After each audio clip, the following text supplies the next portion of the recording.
Et en fait, pendant la Covid-19, mais pendant les épidémies en général, on peut utiliser des modèles mathématiques pour arriver à estimer précisément ces quantités et à dresser vraiment un état des lieux de l'épidémie sur un territoire.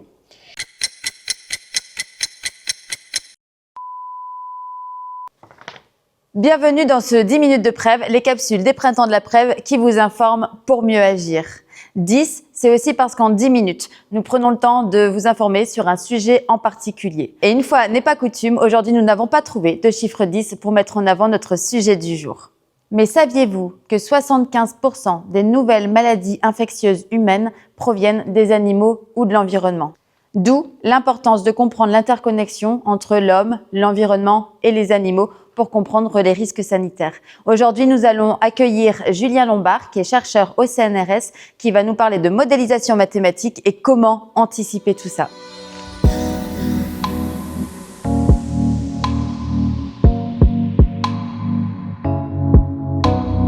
Bonjour Julien. Bonjour. Merci d'avoir accepté notre invitation à ce nouveau 10 minutes de Prève. Merci de m'avoir invité. Avec plaisir. Avant de rentrer dans le vif du sujet, est-ce que tu veux bien te présenter ? Oui, bien sûr.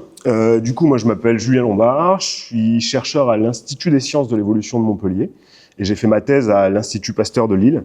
Moi, à la base, je suis un écologue évolutionniste, c'est-à-dire que je m'intéresse surtout aux relations qu'ont les espèces entre elles et aussi avec leur environnement et la manière dont l'évolution des espèces va se produire dans ce cadre-là. Ce qui m'intéresse en particulier, ce sont les épidémies et la manière dont les parasites se propagent dans l'espace, donc sur des longues distances, et comment ils coévoluent avec leurs hôtes. D'accord. Voilà. Je suis ce qu'on appelle un théoricien, ce qui veut dire que au quotidien dans mon travail, je me sers énormément de mathématiques et de simulations informatiques. C'est ce qu'on appelle la modélisation mathématique. Est-ce que tu peux peut-être nous dire d'abord ce que ça veut dire la modélisation mathématique ? Oui, tout à fait. Peut-être la modélisation déjà au sens général, c'est pas du tout quelque chose qui est un cas particulier en sciences. Tout le monde fait des modèles. En fait, ce qui se passe, c'est que la nature et le monde dans son infinie complexité est beaucoup trop complexe pour nous autres scientifiques. Donc, si on veut comprendre comment les choses fonctionnent, on est obligé à un moment de faire des simplifications. Pour certains qui travaillent en laboratoire, la simplification, ça va être de travailler sur des cellules et d'étudier l'efficacité de composés, par exemple. Pour moi, la simplification, c'est de traduire un phénomène observable en équation. Et donc, ce travail de modélisation te permet en fait de prendre un cas, de le transformer en équation pour émettre des hypothèses ? C'est un peu ça. En fait, la modélisation des épidémies, ça passe par... On décrit ce qui se passe pendant une épidémie qu'on peut observer. Donc, généralement, on a au début une personne malade, ce qu'on pourrait appeler un patient zéro. La maladie se transmet par contact ou via un vecteur. Et en fait, l'idée, c'est de retranscrire la dynamique des individus et de leurs contacts par des équations. Et alors, comment ces modèles aident-ils à comprendre les risques sanitaires ? Le truc, c'est que même si on trouve que les mathématiques, c'est quelque chose de compliqué, une équation, ça reste toujours plus simple à comprendre que la nature dans sa complexité. Et ces modèles, donc, ils peuvent nous permettre d'identifier des facteurs clés en restituant la complexité d'une épidémie et des réseaux de contacts en des termes super simples, qui sont les mathématiques.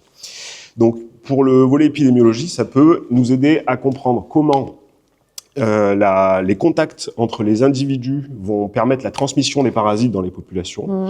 Quel est le rôle qui est joué par les vecteurs, tels que les moustiques dans certaines maladies. Les tiques, dès qu'il y a un vecteur, en fait. Voilà, dès qu'il y a un vecteur, généralement, c'est beaucoup les moustiques et les tiques. Donc, ça peut nous permettre de comprendre le rôle qui est joué par ces vecteurs ou encore l'impact de phénomènes environnementaux sur la dynamique des épidémies. Comme par exemple, il y a beaucoup de maladies dont on a l'impression qu'elles sont présentes en hiver, mais absentes en été. Et en fait, le fait d'avoir une restitution très simple, mathématique, de tous ces phénomènes qui sont infiniment complexes, ça peut nous permettre d'identifier un peu des leviers comme ça. Pour le côté de l'évolution des parasites, ce serait plutôt d'arriver à répondre à des questions de type qu'est-ce qui va faire que s'il y a une épidémie qui est déjà là, le prochain variant qui va émerger, il va être plus ou moins transmissible ou plus ou moins dangereux, par exemple.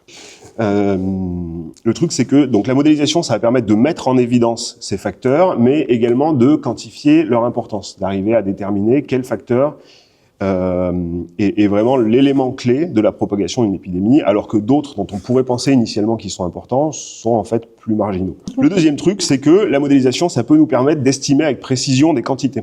Quand il y a une épidémie qui est déjà en cours, ça a été le cas pendant le Covid-19, Oui. généralement, ce qu'on fait, c'est qu'on échantillonne des populations, par exemple avec des tests PCR qu'on récupère en pharmacie.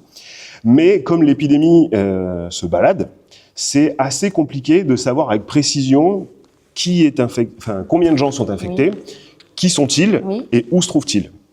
Et en fait, pendant la Covid-19, mais pendant les épidémies en général, on peut utiliser des modèles mathématiques pour arriver à estimer précisément ces quantités et à dresser vraiment un état des lieux de l'épidémie sur un territoire.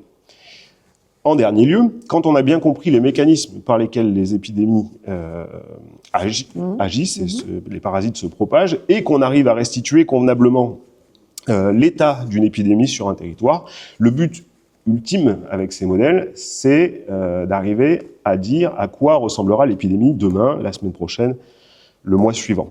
Voilà. Donc ça va nous permettre, dans un premier temps déjà, de statuer sur l'état. Est-ce que, connaissant la manière dont fonctionne l'épidémie et l'état dans lequel elle est aujourd'hui, est-ce que ce sera mieux ou pire la semaine prochaine? Et si jamais les modèles prédisent que c'est pire, alors ce qu'on peut faire avec, c'est de simuler des scénarios de prévention. D'accord. Qu'est-ce qui se passe si on met en quarantaine une partie de la population? Le confinement, par exemple. Par exemple, le confinement. Qu'est-ce qui se passe si on met en place une campagne de vaccination? Qu'est-ce qu'on place si on fait des recommandations dont on aura l'intuition qu'elle aura tel ou tel effet. Voilà. Donc, on peut estimer l'efficacité en avance de ces mesures. C'est pas censé se substituer à la décision de faire ou pas. De faire ou pas et de mettre en place des politiques de santé publique, mais ça a vocation en tout cas à éclairer les choix. Et à donner des recommandations et de pouvoir être en conseil, en rôle conseil quoi, sur les recommandations à donner. C'est ça, et à en faire une préévaluation en quelque sorte, si les modèles sont bien. Pouvoir dire en avance, si on fait ça, on estime que... Exactement. Si on confine la totalité de la population, on peut estimer que... et tout ça grâce à la modélisation mathématique. C'est ça. C'est un terme que je connaissais pas du tout et qu'il est intéressant, je pense, de découvrir. Quel lien est-ce que justement on fait entre la modélisation mathématique et l'environnement, puisqu'on est là pour parler d'environnement et de santé environnementale? Alors, plus que le lien avec la modélisation mathématique, c'est le lien avec l'épidémiologie en général. Je pense que on a fait l'erreur pendant un temps de se considérer comme isolé complètement de la nature. Pourtant, c'est assez clair aujourd'hui que ça soit l'érosion de la biodiversité, le changement climatique, la fragmentation des habitats, tout ça, ça va jouer un rôle sur, par exemple, l'aire de répartition des vecteurs de maladies infectieuses.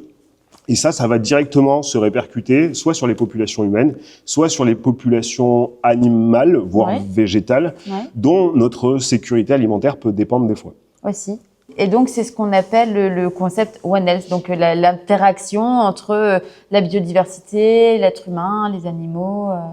C'est ça, c'est exactement ça. Et en fait, moi, ce que j'essaie de prendre en compte dans mes modèles, c'est justement ces interconnexions entre à la fois les hôtes, leurs parasites ou pathogènes et leur environnement. Et par-dessus, je rajoute la couche de l'évolution des espèces, puisque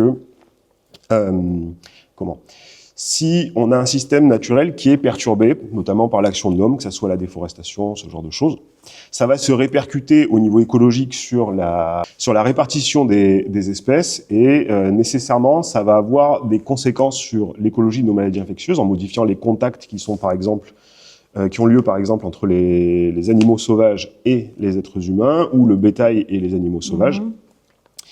Et parce que ces contacts vont être modifiés, les pressions de la sélection naturelle sur les parasites va être modifiée également. Et si la sélection naturelle est modifiée sur les parasites, alors les épidémies que vont engendrer les parasites vont nécessairement être différentes elles aussi. D'accord, donc il y a une transformation due à cet environnement, en fait, à la modification de l'environnement des êtres vivants, en fait, du vivant, qui vient jouer un rôle sur la transformation du virus lui-même et qui peut créer et propager une épidémie qui n'aurait pas eu lieu. C'est exactement ça, et c'est toute une boucle de rétroaction, c'est-à-dire que toutes les espèces, pas seulement l'être humain, vont modifier leur environnement, et cet environnement agit comme un filtre du point de vue des espèces, c'est la sélection naturelle, où vont résulter généralement les individus les mieux adaptés, ceux qui sont passés par le filtre. Voilà. Et si l'environnement change, le filtre va changer, les individus au fil des générations vont changer eux aussi, et donc les caractéristiques des épidémies de ces individus qui seront évolués, ouais, c'est pas très beau. Et donc les caractéristiques de ces pathogènes qui auront été sélectionnés différemment vont engendrer des épidémies différentes. Et ça, on peut le prévoir aussi. D'accord, incroyable. Est-ce que tu as un cas concret grâce à la modélisation mathématique, est-ce que tu as un cas concret à nous expliquer? Oui, il y a une histoire que j'aime beaucoup où la modélisation a permis de mettre en œuvre des politiques publiques. C'est en Irlande. En fait, en Irlande, ils avaient des gros problèmes avec la tuberculose bovine qui était transmise à leur bétail alors il y avait un peu de sangliers, mais surtout des blaireaux. Et en fait, ce qu'a fait le gouvernement irlandais au début 2000, c'est de mettre en place des grandes campagnes d'abattage des blaireaux dans les populations sauvages. L'idée a été super simple, c'est que si on tue les blaireaux, il y a moins de blaireaux, et s'il y a moins de blaireaux, il y a moins de blaireaux qui vont transmettre la tuberculose bovine à nos vaches. Voilà. Donc ça a duré un certain temps, et en fait, quand il a été question d'évaluer l'efficacité de l'abattage sur la prévalence de la tuberculose bovine dans les troupeaux, on s'est rendu compte que ça marchait pas super bien. Sauf que, comme le gouvernement irlandais avait mis en place ce programme et que tout avait été super bien tracé, il y a des modélisateurs qui sont arrivés et il y a l'hypothèse qui a été émise que, en fait, si on a un effort d'abattage qui est conséquent sur les populations de blaireaux, ça peut modifier leur comportement, disons, de dispersion, de mobilité. Typiquement, si on se met à courir massivement derrière les blaireaux avec des gros fusils, les blaireaux, ils vont se mettre à courir massivement dans tous les sens. Et en fait, ça va avoir un petit effet pervers, c'est-à-dire que comme il y a effectivement moins de blaireaux, mais que les blaireaux se disséminent plus dans l'environnement, ils ont plus de chances de propager la maladie plus loin et d'être en contact plus récurrent avec les troupeaux. Donc ça peut avoir complètement l'effet inverse de celui qui est recherché. Et en fait, via la modélisation, certains ont émis l'hypothèse que vacciner les populations sauvages, ça pouvait être une alternative à l'abattage, ce qui est aujourd'hui mis en place en Irlande pour lutter contre la tuberculose bovine. D'accord. Et on peut aller on peut tirer la ficelle à se dire qu'aussi le blaireau est un prédateur qui pourrait, si on détruit les blaireaux, il pourra plus chasser son comment on dit? Oui, ses proies et potentiellement que au moins une de ces je suis en train de me demander, ne serait-ce que si c'est carnivore, les blaireaux. Bah oui, moi aussi, du coup, je pense que j'étais en train de dire une connerie, mais on va peut-être pas le dire, c'est pas grave. Mais on le voit, là, je vais le reprendre, mais au-delà des blaireaux, et si on tire un peu la ficelle de tout ça, ça a été le cas, par exemple, avec les tiques et les renards. Par exemple, ou si on chasse le renard, lui, il ne chassera plus sa proie naturelle, qui sont par exemple les rongeurs, etc., qui eux-mêmes sont porteurs de tiques. Et après, ça se propage. Est-ce que c'est un peu aussi ça qu'on pourrait dire? Oui, alors ça, c'est des choses qu'on peut étudier. Généralement, les deux sont faits un peu à part, mais c'est vrai que ce serait quand même très intéressant d'avoir des approches intégrées de tout ça. C'est quand on agit notamment sur un vecteur, on va pas agir que sur le vecteur. On va via l'action sur le vecteur, on va également agir sur toutes les espèces avec qui le vecteur interagit de manière un peu privilégiée. Et donc ça va également avoir des conséquences parfois inattendues et pas toujours prévisibles. Et donc on voit, sur le blaireau, par exemple, si on avait utilisé la modélisation mathématique, on aurait peut-être pu faire autrement dès le départ. Oui, c'est possible.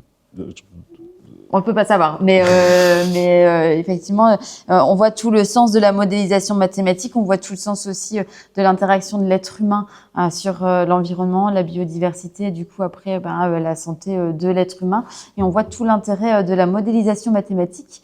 C'est beaucoup plus clair, en tout cas, de comprendre ce que c'est que la modélisation mathématique. Est-ce qu'il y a un mot pour la fin? Est-ce que tu souhaites conclure par quelque chose? Un des trucs qui sont cruciaux en recherche, c'est les approches complémentaires et l'interdisciplinarité. La modélisation mathématique, c'est un outil qui est très puissant, mais qui repose par nature sur des simplifications. Donc on a quand même besoin d'avoir à la fois des volets théoriques et des gens sur le terrain pour Oui. arriver à estimer et à soit alimenter les modèles avec des données, soit à tester les hypothèses formulées par des modèles. Et en fait, c'est un peu ce jeu de balance de balles qui est renvoyé en l'idée de la permanence. complémentarité d'une équipe. C'est ça, et c'est vraiment la complémentarité des approches qui fait progresser la connaissance en général. Merci beaucoup Julien pour tout cet éclairage sur les mathématiques. C'était pas forcément évident à expliquer. En tout cas, un grand merci à toi. Merci.